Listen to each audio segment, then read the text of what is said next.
Bicara pertama, Ibu Dr. Diah Ayuwidi Asih, PhD.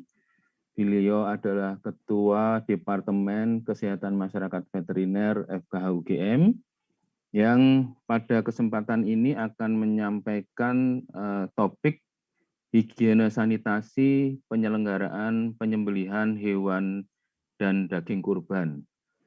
Nah, kepada Ibu Dr. Diah, waktu kami persilahkan. Baik, terima kasih. Bismillahirrahmanirrahim. Assalamualaikum warahmatullahi wabarakatuh. Selamat pagi Bapak Ibu semuanya. Mohon izin saya share screen dulu ya.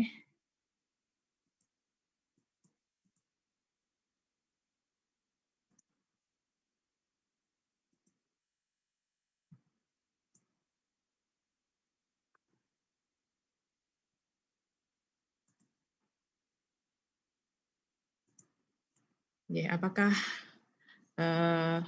slide saya sudah terlihat ya Bapak Ibu? Ya. Oh, ya. Baik, terima kasih atas kesempatannya. Ini waktunya berapa lama ya Pak Widarto, Dr. Widarto? Lebih kurang 45 menit. Oh, kalau bisa lebih cepat lebih baik, nggih. Nggih. Matur nuwun, nggih. Ya, Assalamualaikum warahmatullahi wabarakatuh, Bapak Ibu sekalian. Perkenankanlah saya ini untuk menyampaikan materi mengenai higien dan sanitasi penyembelihan hewan kurban. Ya, sebelumnya ini nanti yang akan kita bicarakan ada beberapa topik, antara lain pendahuluan, persiapan, pemotongan, kemudian setelah pemotongan, kemudian distribusinya bagaimana, dan juga penyimpanannya. Nah, Bapak Ibu sekalian, mungkin ini sekedar refreshing saja ya, apa yang dimaksud dengan daging. Daging adalah bagian dari hewan yang disembelih atau dibunuh dan lazim dimakan manusia, kecuali yang telah diawetkan dengan cara lain daripada pendinginan. Nah, kemudian apa yang dimaksud dengan pemotongan? Nah, pemotongan adalah serangkaian kegiatan di RPH. Ini ada mulai dari penerimaan hewan, pengistirahatan, kemudian ada pemeriksaan kesehatan hewannya sebelum dipotong, kemudian pada saat pemotongan atau penyembelihan, kemudian pemeriksaan kesehatan jeroan dan karkas setelah hewan dipotong. Nah, ini semua harus memperhatikan higien dan sanitasi. Di samping itu juga keserawan, Bapak Ibu sekalian, keserawan serta kehalalan bagi yang dipersyaratkan. Nah, untuk hewan potong itu sendiri, ini tidak memperlihatkan gejala penyakit hewan menular dan atau zoonosis. Zoonosis ini adalah penyakit yang bisa ditularkan dari hewan ke manusia ataupun dari manusia ke hewan. Kemudian hewan potong yang lain, ini bukan ruminansia besar betina anakan dan betina produktif. Jadi ini sudah ada undang-undang yang melarang pemotongan betina ruminansia ini besar, betina produktif sudah ada undang-undang yang melarangnya. Kemudian tidak dalam keadaan bunting, dan bukan hewan yang dilindungi berdasarkan ketentuan peraturan perundang-undangan. Nah, selanjutnya, pemotongan hewan potong yang dagingnya diedarkan harus dilakukan di rumah potong hewan atau RPH yang memenuhi persyaratan teknis yang diatur oleh Menteri dan juga menerapkan cara yang baik.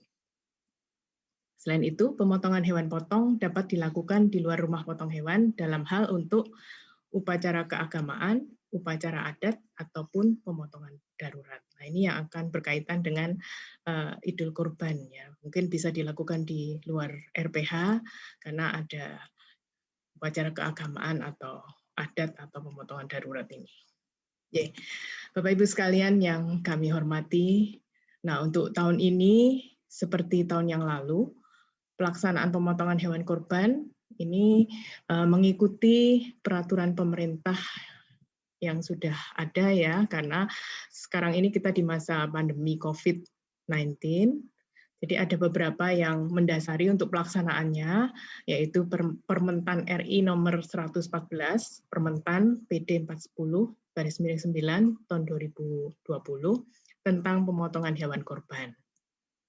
Nah, selain itu juga ada Surat Edaran Direktorat Jenderal Peternakan dan Kesehatan Hewan nomor 008/SE/PK 320/F/06 2020 tanggal 8 Juni 2020 tentang pelaksanaan kegiatan korban dalam situasi wabah bencana non-alam COVID-19. Nah, dalam surat edaran ini memang sangat dianjurkan bahwa pemotongan hewan kurban untuk dipotong di rumah potong hewan atau RPH.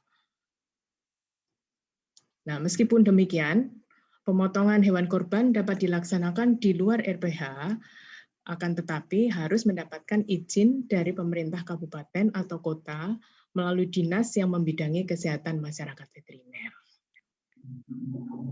Nah, tentu saja Bapak Ibu sekalian, karena terkait dengan menjaga kesehatan di masa pandemi ini, oleh karena itu memang untuk tempat pemotongan hewan kurban ini harus disediakan fasilitas cuci tangan yang dilengkapi sabun cair dan hand sanitizer atau alkohol 70%. Jadi wajib ada, ya. Kemudian selain itu, di situ juga sudah disebutkan bahwa semua orang yang berada dalam tempat pemotongan harus sehat. Jadi tidak dalam keadaan demam, baik itu panitianya, kemudian petugas pemotong, kemudian petugas yang menangani daging, semuanya harus dalam keadaan sehat. Dan ada lagi yang harus ditekankan di sini, setiap orang harus sering atau kerap kali mencuci tangan atau menggunakan hand sanitizer. Nah, selain petugas, apabila ada sohibul kurban, ya ini memang harus menjaga jarak, memakai masker, dan cuci tangan. Untuk lebih jelasnya, mungkin untuk detail teknis bagaimana melaksanakan prokes ya pada saat pelaksanaan pemotongan hewan kurban nanti akan dijelaskan oleh Satgas COVID-19 seperti yang sudah disampaikan oleh Bapak moderator tadi. Oke, jadi Ibu Bapak sekalian, untuk mendapatkan hewan kurban dan kemudian nanti diperoleh daging kurban yang asuh, tadi juga sudah disebutkan oleh Ibu Dekan, asuh, aman, sehat, utuh, dan halal, memang perlu melaksanakan atau menerapkan higien dan sanitasi saat memilih hewan kurban, menyembelih hewan kurban, maupun penanganan daging kurban itu sendiri. Nah, Bapak Ibu sekalian, mungkin ini sedikit penjelasan tentang higien. Higien ini bisa diartikan sebagai healthful atau sehat, yaitu tindakan untuk meningkatkan kesehatan atau juga tindakan pemeliharaan kesehatan. Di samping itu juga pencegahan penyakit dan pemeliharaan kesehatan. Nah, di sini dalam teknologi modern juga diartikan sebagai kebersihan. Nah, kalau bisa diterapkan pada saat pemotongan hewan kurban, ini akan bisa dapatkan hewan dan daging kurban yang asuh. Nah, sementara itu, asuh tadi juga sudah disebut di depan, mungkin ada Bapak Ibu sekalian yang belum memahami apa yang dimaksud dengan asuh. Asuh adalah singkatan dari aman, aman yaitu tidak mengandung bibit penyakit, tidak ada toksin atau racun, tidak ada residu obat dan hormon, tidak ada cemaran logam berat, cemaran pestisida, cemaran zat berbahaya, serta bahan atau unsur lain. Kemudian sehat, ini mengandung zat-zat yang berguna bagi kesehatan dan pertumbuhan tubuh. Kemudian utuh, tidak dicampur dengan bagian lain dari hewan tersebut atau bagian dari luar selain yang dinyatakan dalam keterangan produk. Dan halal, hewan disembelih dan ditangani secara syariat Islam. Nah, Bapak Ibu sekalian, mengapa pentingnya kita harus menangani hewan dan kemudian mendapatkan daging kurban yang asuh, aman, sehat, utuh, dan halal itu? Karena ini, Bapak Ibu sekalian, ya. Jadi daging itu memang berpotensi untuk berbahaya, potential hazardous food. Kenapa? Karena yang pertama, hewan potong kalau tidak dalam keadaan sehat, dia bisa berpenyakit menular atau bahkan zoonosis. Zoonosis yang bisa menular ke manusia, salah satunya adalah antraks, rabies. Kemudian yang kedua, selain dari hewannya sendiri, mungkin pada saat penanganan, ini juga bisa terjadi kontaminasi atau pencemaran mikroorganisme, sehingga makanan menjadi tercemar. Nah, di sini perlu pemeriksaan dokter hewan atau petugas yang berwenang. Ini contoh-contohnya penyakit yang ditularkan melalui daging. Kalau bakteri ada antraks, brucellosis, salmonellosis, parasit ada toxoplasma, kemudian fasciolosis, virus ada PMK, rabies, dan lain-lain. Nah, jadi Bapak Ibu sekalian, daging yang sehat sebaiknya aman dari mikrobia, aman dari residu dan kontaminasi bahan kimia berbahaya, aman dari komposisi gizi, dan juga aman dari kaidah agama. Nah, Bapak Ibu sekalian, oleh karena itu pentingnya dalam penanganan atau penyelenggaraan penyembelihan hewan kurban kali ini memang kita harus menyelenggarakannya sehigienis mungkin sehingga bisa didapatkan daging yang asuh. Di sini ada beberapa tahapan yang harus dilalui. Yang pertama adalah proses penanganan hewan sebelum penyembelihan harus dilakukan dengan benar. Kemudian yang kedua, proses penyembelihannya juga harus dengan benar. Yang ketiga, proses pasca penyembelihan. Yang keempat, sanitasi personal. Yang kelima, sanitasi peralatan. Dan yang keenam, sanitasi pengangkutan juga perlu diperhatikan. Nah, Ibu Bapak sekalian, inilah yang menjadi sumber kontaminasi bagi daging ya. Jadi mikroflora daging itu bisa berasal dari hewannya sendiri, kemudian dari pekerja, dari meja atau wadah atau peralatan yang dipakai, kemudian pada saat penanganan atau pengerjaan itu juga bisa didapatkan. Contohnya dari hewan, dari peralatan, kemudian pada saat pemrosesan, pengulitan, kemudian air yang dipakai, dan pekerja, ini bisa menjadi sumber kontaminasi bagi daging. Jadi ini yang bisa memperjelas lebih lanjut Bapak Ibu sekalian, mengapa pekerja salah satunya itu bisa menjadi sumber kontaminasi, karena ini di sini juga disebutkan tangan, pakaian, peralatan kotor itu bisa menyebabkan cemaran sampai 50%. Nah, kemudian kalau hewannya kotor, ini bisa menyebabkan cemaran sampai 33%. Nah, itu kira-kira seperti itu. Jadi saya lanjutkan saja Bapak Ibu sekalian. Memang untuk penyembelihan hewan kurban dan penyediaan daging kurban yang asuh, kita harus memperhatikan aspek higien dan sanitasi. Ya, memang di sini yang perlu kita perhatikan, yang pertama meliputi aspek hewannya sendiri, kemudian aspek petugas, dan yang ketiga adalah aspek peralatan dan sarana. Nah, untuk aspek hewan, ini nanti akan dijelaskan lebih lanjut. Yang jelas, hewan harus sehat, bersih, cukup umur, tidak cacat, dan juga jantan. Itu nanti dijelaskan di seleksi hewan kurban. Kemudian aspek petugas, itu tadi juga harus memperhatikan sanitasi personal, harus bisa menjaga kebersihan diri, memakai pakaian yang bersih, kerap mencuci tangan, kemudian bisa menjaga kebersihan lingkungan di sekitar proses penanganan daging kurban ini. Kemudian peralatan dan sarana, ini juga harus bersih dan memenuhi syarat teknis higien dan sanitasi, yaitu terbuat dari bahan yang tidak mencemari daging. Nah, persiapan, ya tentunya untuk persiapan kita harus memilih hewan kurban yang betul-betul sehat, ya sesuai dengan kaidah yang diinginkan ya. Jadi sehat seperti ini.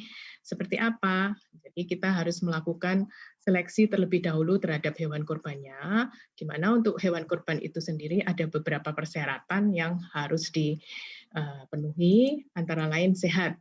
Ya, sehat artinya pada saat dilakukan pemeriksaan antemortem atau pemeriksaan sebelum dipotong, itu menunjukkan kondisi yang sehat. Kemudian tidak cacat. Tidak cacat di sini hewan tidak pincang, hewan tidak buta, telinga hewan tidak rusak, kemudian cukup umur. Cukup umur di sini juga bisa dilihat dari menghitung atau melihat kondisi gigi. Jadi untuk kambing domba itu umur lebih dari 1 tahun ditandai dengan 1 pasang gigi tetap yang sudah ada di rahang bawah. Kemudian sapi atau kerbau umur kurang lebih 2 tahun, jadi sudah tumbuh 1 pasang gigi tetap ya, giginya sudah powel ya. Kemudian tidak kurus dan jantan ya. Jadi jantan tidak dikebiri, buah zakarnya lengkap dan simetris. Nah ini sebagai gambaran, ini lebih enak dilihat ya Bapak Ibu sekalian ya. Jadi mulai dari kepala sampai ujung kaki, dari kepala ini dari mata tidak buta, telinga tidak terpotong, giginya tidak ompong, dan sudah powel ya, sudah cukup umur, untuk kambing tadi 1 tahun, untuk sapi 2 tahun, kemudian jantan, kemudian tidak pincang, tidak kurus, ya, ekor tidak terpotong. Nah, ini lebih enak dilihat.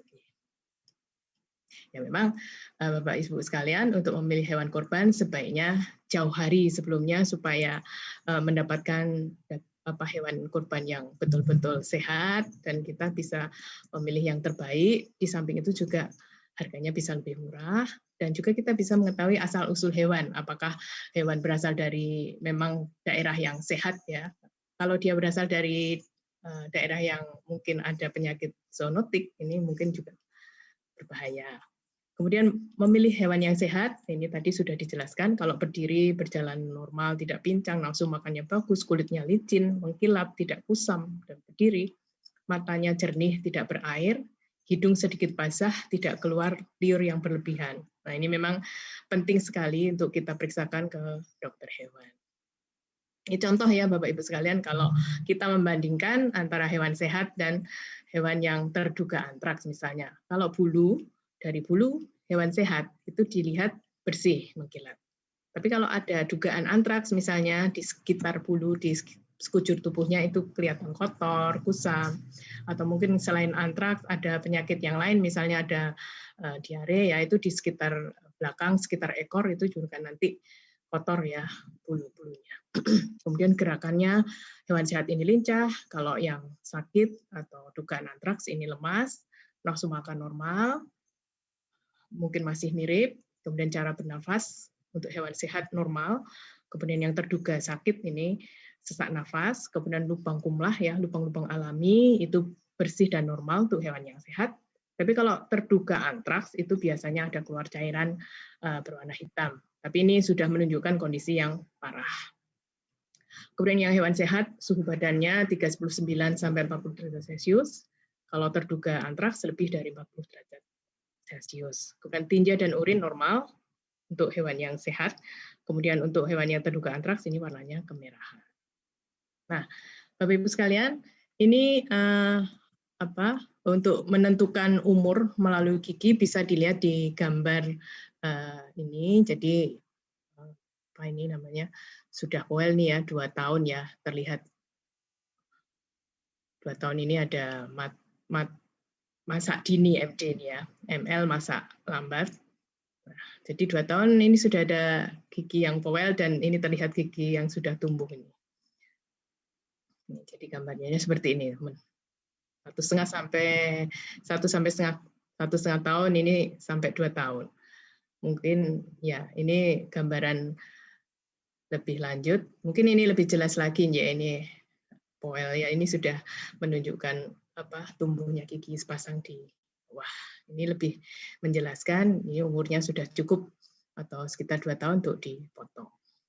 Nah, Bapak Ibu sekalian, untuk memperhatikan penanganan hewan sebelum dipotong, ini memang ada beberapa hal yang harus kita lakukan. Yang pertama adalah pengangkutan hewan. Nah, pengangkutan hewan tentu saja ini juga tidak lepas dari keserawannya atau kesejahteraan hewannya. Jadi bagaimana cara mengangkut ke truk pengangkut ya, ini diberi alas, kemudian ada alat untuk menaikkan ya, untuk loadingnya. Kemudian di dalam truk juga tidak boleh terlalu padat ya, supaya menghindari stres, kelelahan, dan juga ketidaknyamanan pada saat diangkut. Dan juga kita hindari supaya hewan yang diangkut tidak mudah terluka, memar, fraktur, demam, lapar, ataupun haus. Jadi disediakan pakan dan juga minum yang cukup ya. Kemudian dilindungi dari panas di sini ya, supaya tidak kepanasan. Nah, kemudian pada saat penurunan sapi pun demikian, sampai di tempat tujuan, ini harus ada sarana untuk menurunkan unloading sapinya.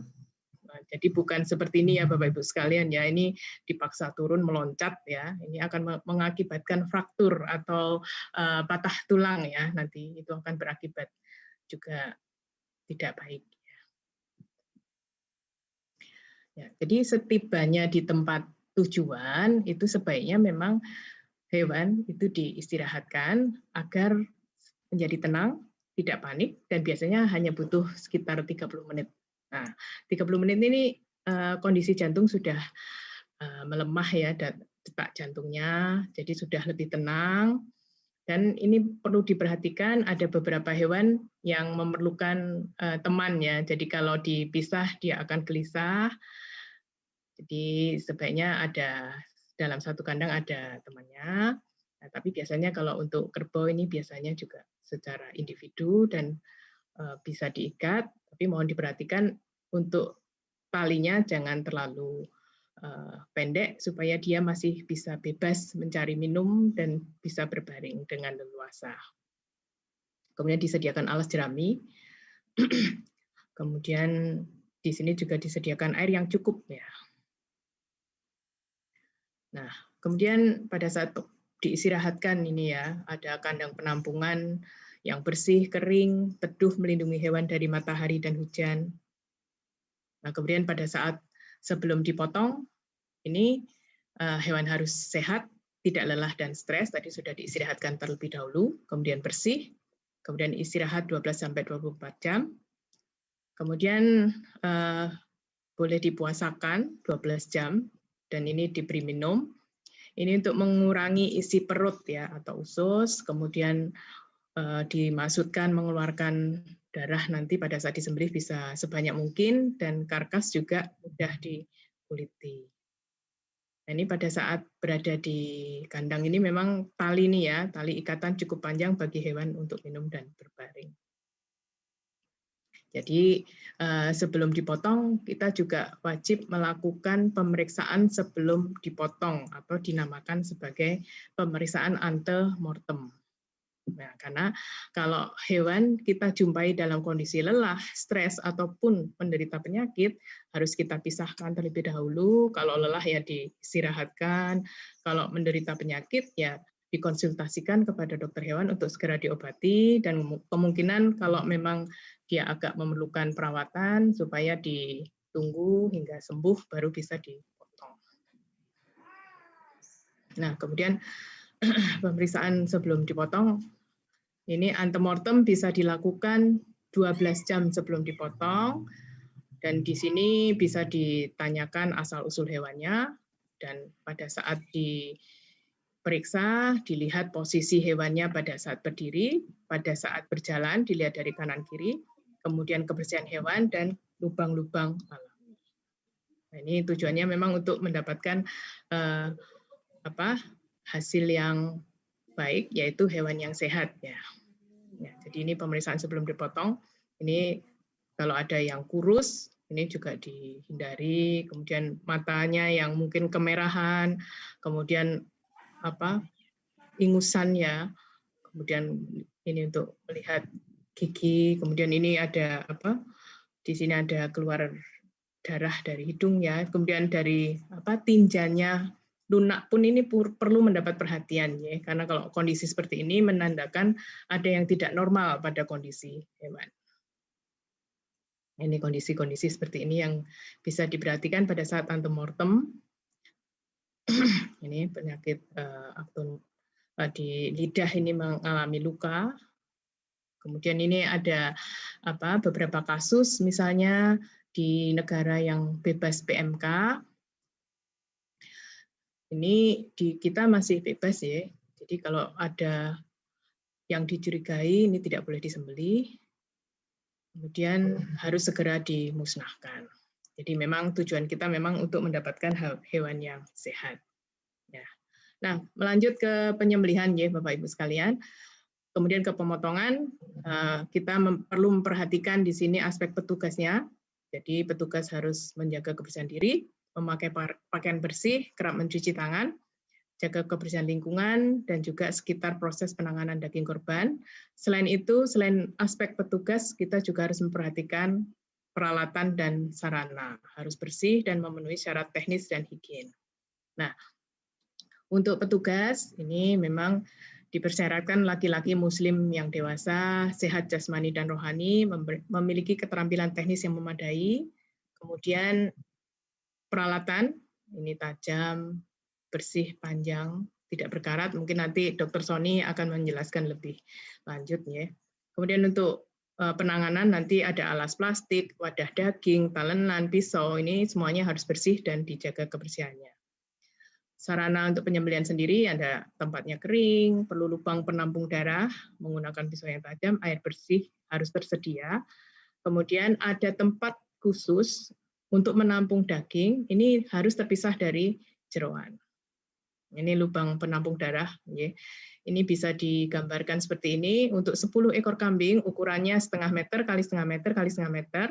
Kemudian untuk 10 ekor sapi, setengah meter kali setengah meter kali 1 meter. Jadi memang harus dibuat ada lubang penampung darah dan juga ada sebilah kayu ya di sini untuk menempatkan leher si sapi. Ini gambaran pisau yang tajam tadi. Nah, ini contoh ya Bapak Ibu sekalian untuk lubang penampung darah yang tidak baik ya. Ini terlalu sempit meskipun ada tempat untuk menempatkan leher si sapi, ini juga terlalu sempit. Ini hanya mencongkel konblok ya, ini dari halaman masjid mungkin ya. Ya, ini cukup lebar ini ya. Nah, ini juga contoh yang salah, lubangnya tidak cukup lebar ya. Jadi ini cukup lebar, ini cukup lebar ya. Nah, jadi tempat penyembelihan ini sebaiknya kering dan terpisah dari sarana umum. Dan ada air bersih untuk minum hewan dan mencuci peralatan serta membersihkan jeroan, dan juga ada saluran pembuangan limbah. Ini juga penting ya Bapak Ibu sekalian.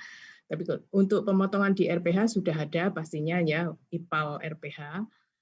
Tapi untuk di tempat yang di luar RPH mungkin harus diperhatikan bagaimana membuang darah. Tadi sudah ada lubang. Untuk membuang yang lain misalnya kulit, membuang isi lambung atau rumen, itu harus bagaimana, itu juga harus diperhatikan. Biasanya sudah ada kerjasama, misalnya kulit sudah ada yang menunggu ya untuk diambil, kemudian hasil perut itu juga ada yang akan membuat untuk biogas ya, itu harus diperhatikan. Nah, untuk tata cara penyembelihan sendiri, ini mungkin memang secara lebih detail nanti Dr. Sony yang akan lebih menjelaskan ya. Yang akan saya tekankan di sini adalah memang bagaimana melakukan penyembelihan itu secara higienis, yaitu memperhatikan bahwa peralatan yang dipakai adalah pisau yang tajam dan bersih. Kenapa? Karena kita ketahui dari beberapa hasil laporan penelitian, pisau membawa 80.000 sampai 40 juta bakteri. Sedangkan tangan pekerja, jadi tangan yang menyembelih pun, itu bisa membawa kurang lebih 2 juta bakteri. Nah, ini akibatnya kalau nanti pada saat dia menempel di daging yang akan kita makan, kemudian daging yang kita makan itu tadi tidak dimasak dengan sempurna, ada kemungkinan mungkin ya banyak hal ya bisa mengakibatkan hal yang tidak baik. Kita bisa sakit mungkin, bisa diare dan lain sebagainya. Ini cara penyembelihan mungkin nanti saja ya, Dr. Sony ya. Jadi ini Bapak Ibu sekalian untuk setelah penyembelihan saya hanya ingin memperlihatkan higien dan sanitasinya. Ini jadi di sini diperlihatkan tidak adanya lubang penampung darah ya. Jadi darah akan berceceran kemana-mana dan ini akan menjadi sumber kontaminasi ke daging dan juga mungkin kalau ke manusianya nanti manusia yang akan membawakan ke daging. Ini juga setelah selesai disembelih tidak ada alas ya, dan ini di sini tanah ini juga media untuk penyebaran bakteri. Ini juga kondisi dari petugas yang tidak memakai APD, tidak memakai sepatu boot ya, juga tidak disarankan seperti ini. Ini hal yang lain, tidak ada tempat penampungan darah, jadi darah berceceran kemana-mana dan bisa menjadi sumber kontaminasi. Nah, setelah penyembelihan, setelah dilakukan penyembelihan, harus dipastikan bahwa hewan betul-betul mati. Itu bisa dicek dengan melihat refleks yang ada di kepala, dilihat apakah masih bereaksi setelah kita berikan rangsangan ya. Kemudian di kaki juga bisa. Nah, proses selanjutnya bisa digantung pada kaki belakang. Nah, ini cara memeriksa ya, apakah hewan benar-benar sudah mati, dilihat di bagian mata, refleks ya. Kemudian hewan digantung pada kaki belakang. Ini bisa dengan sebilah bambu atau mungkin ada alat khusus ya. Nah, ini untuk higien sanitasi yang lain setelah disembelih, ini mohon diperhatikan ya Bapak Ibu sekalian. Ini ada kaki yang naik di sini. Nah, ini juga tidak boleh ya. Sebaiknya memang tidak seperti ini. Kaki ini harusnya memakai sepatu boot dan tidak berdiri di atas hasil sembelihan seperti ini. Kemudian sarana yang lain yaitu tempat khusus untuk pemotongan daging. Jadi ini disediakan alas plastik misalnya untuk memotong, kemudian meja, dan kemudian para pekerjanya juga memakai tutup kepala, selemek, kemudian baju APD khusus, kaos sarung tangan, kemudian tempat membagi daging bisa dari daun ya, plastik dan lain sebagainya. Dan ini peralatan untuk memotong, ini juga sebaiknya yang mudah dicuci ya. Ya, jadi seperti ini. Dan selesai melakukan pemotongan sebaiknya juga segera dicuci dengan air yang bersih. Nah, untuk pemotongan jeroan ini juga harus terpisah dari penanganan daging dan kebersihannya harus selalu dijaga. Nah, ini bisa. Kemudian selanjutnya pengulitan ini juga di bawahnya diberi alas untuk melakukan pengulitan. Dan ini yang terpenting adalah saluran makanan dan usus ini harus diikat agar isi lambung ini tidak keluar dan mencemari. Kemudian karkas ini juga dipindahkan ke tempat khusus. Nah, ini harus diikat dulu supaya nanti isi usus tidak mencemari. Ini juga contoh yang kurang baik ya, tidak memakai sepatu boot dan ini berceceran di mana-mana. Nah, ini jeroan selanjutnya dipisahkan antara jeroan merah. Jeroan merah itu terdiri dari hati, jantung, paru-paru, ginjal, lidah. Ini dipisahkan dengan jeroan hijau. Jeroan hijau terdiri dari lambung, usus, esofagus, dan lemak. Jadi ini jeroan sudah dipisah, ini untuk diperiksa ya, diperiksa antemortemnya. Nah, ini. Jadi kalau saluran makanan tadi ya tidak diikat, itu nanti akan berceceran kemana-mana, dan misalnya hewan juga tidak puasa, ini akan membuat kontaminasi ya nanti karena berceceran kemana-mana. Nah, Ibu Bapak sekalian, setelah itu tadi selesai, kemudian dilanjutkan pemeriksaan terhadap dagingnya, jeroan, dan juga kepala, yaitu dilakukan pemeriksaan postmortem atau setelah disembelih. Nah, kemudian daging ini dipindahkan dulu ke tempat ruang khusus, jeroan dicuci dengan air bersih, dan limbah cucian tidak dibuang pada selokan atau sungai. Nah, cara pemeriksaan postmortem biasanya dilakukan oleh dokter hewan, itu meliputi pemeriksaan terhadap warna, bau, konsistensi, kemudian diraba, disayat, dan dilihat apakah ada perubahan atau tidak di organ-organ yang diperiksa. Contohnya seperti ini. Jadi misalnya ada kasus TBC ya Bapak Ibu sekalian, di paru-parunya mungkin ada gambaran seperti ini, ada massa yang mengkeju. Jadi kuning kekuningan, mengkeju, sebaiknya memang tidak dikonsumsi. Atau juga mungkin ada akibat cacing ya. Akibat cacing biasanya di daerah kepala itu ada benjolan-benjolan ya. Ini cysticercosis ya namanya ya. Itu juga sebaiknya tidak dikonsumsi. Kemudian di hati yang banyak sekali dijumpai pada saat pemeriksaan hewan kurban, itu banyak sekali ditemukan cacing hati Bapak Ibu sekalian ya. Bentuknya seperti ini, seperti cacing daun. Ya, dari saluran-saluran yang ada di hati, biasanya kalau disayat itu nanti langsung keluar yang namanya cacing ya, cacingnya hijau, pipih ya, seperti ini, itu banyak sekali ya. Jadi dari hati ini disayat itu nanti akan banyak keluar cacing hati seperti ini. Jadi memang di sini juga petugas harus selalu menjaga kebersihan, tangan harus selalu dicuci dengan air bersih, daging harus terpisah dari jeroan dan dijaga supaya tidak terjadi pencemaran. Nah, ini sebaiknya memang di sini harus menggunakan plastik yang bersih untuk menyimpan daging, kemudian dibagikan potongan daging dalam kantong atau wadah yang bersih dan terpisah dari jeroan, dan sebelum dibagikan, jeroan harus direbus supaya tidak ada karena jeroan itu kan seperti lambungnya sapi itu banyak kotoran ya, supaya tidak ada akibat yang ditimbulkan. Kemudian usahakan daging dan jeroan tidak tersimpan pada suhu kamar lebih dari 4 jam. Nah, selanjutnya ini ada yang lain tentang penanganan jeroan, bagaimana cara memisahkan usus dengan jeroan. Jadi memang dipisahkan dulu limpahnya dari rumen, kemudian dibelah, kemudian baru dicuci, dibersihkan, dan disemprot dengan air, terutama pada lipatan-lipatannya. Kemudian isi rumen ini sebaiknya dibuang, ini harus kita buatkan lubang ya, lubang pembuatan khusus ya. Di sini ukurannya 1 kali 1 kali 1 meter, kemudian ditimbun dengan tanah. Atau kalau tidak, tadi seperti yang sudah disampaikan di depan, isi rumen bisa dipakai untuk pembuatan biogas. Ya, ini untuk membersihkan bisa dibersihkan dengan air bersih dengan menggunakan selang ya, dimasukkan ke dalam usus ya.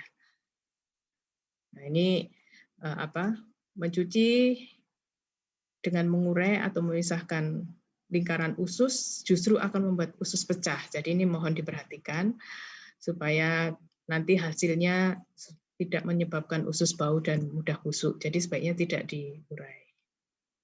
Dan ini harus direbus dan dibungkus terpisah dari daging. Nah, ini sebenarnya beberapa pertanyaan sering muncul ya, daging sebaiknya dicuci atau tidak. Ini sebenarnya ada jawabannya di sini, boleh dicuci tapi harus segera dimasak atau disimpan dalam lemari beku dengan suhu di bawah 0 derajat Celcius. Seandainya tidak dicuci, kita sudah yakin pada saat proses penyembelihan tadi berjalan dengan higienis.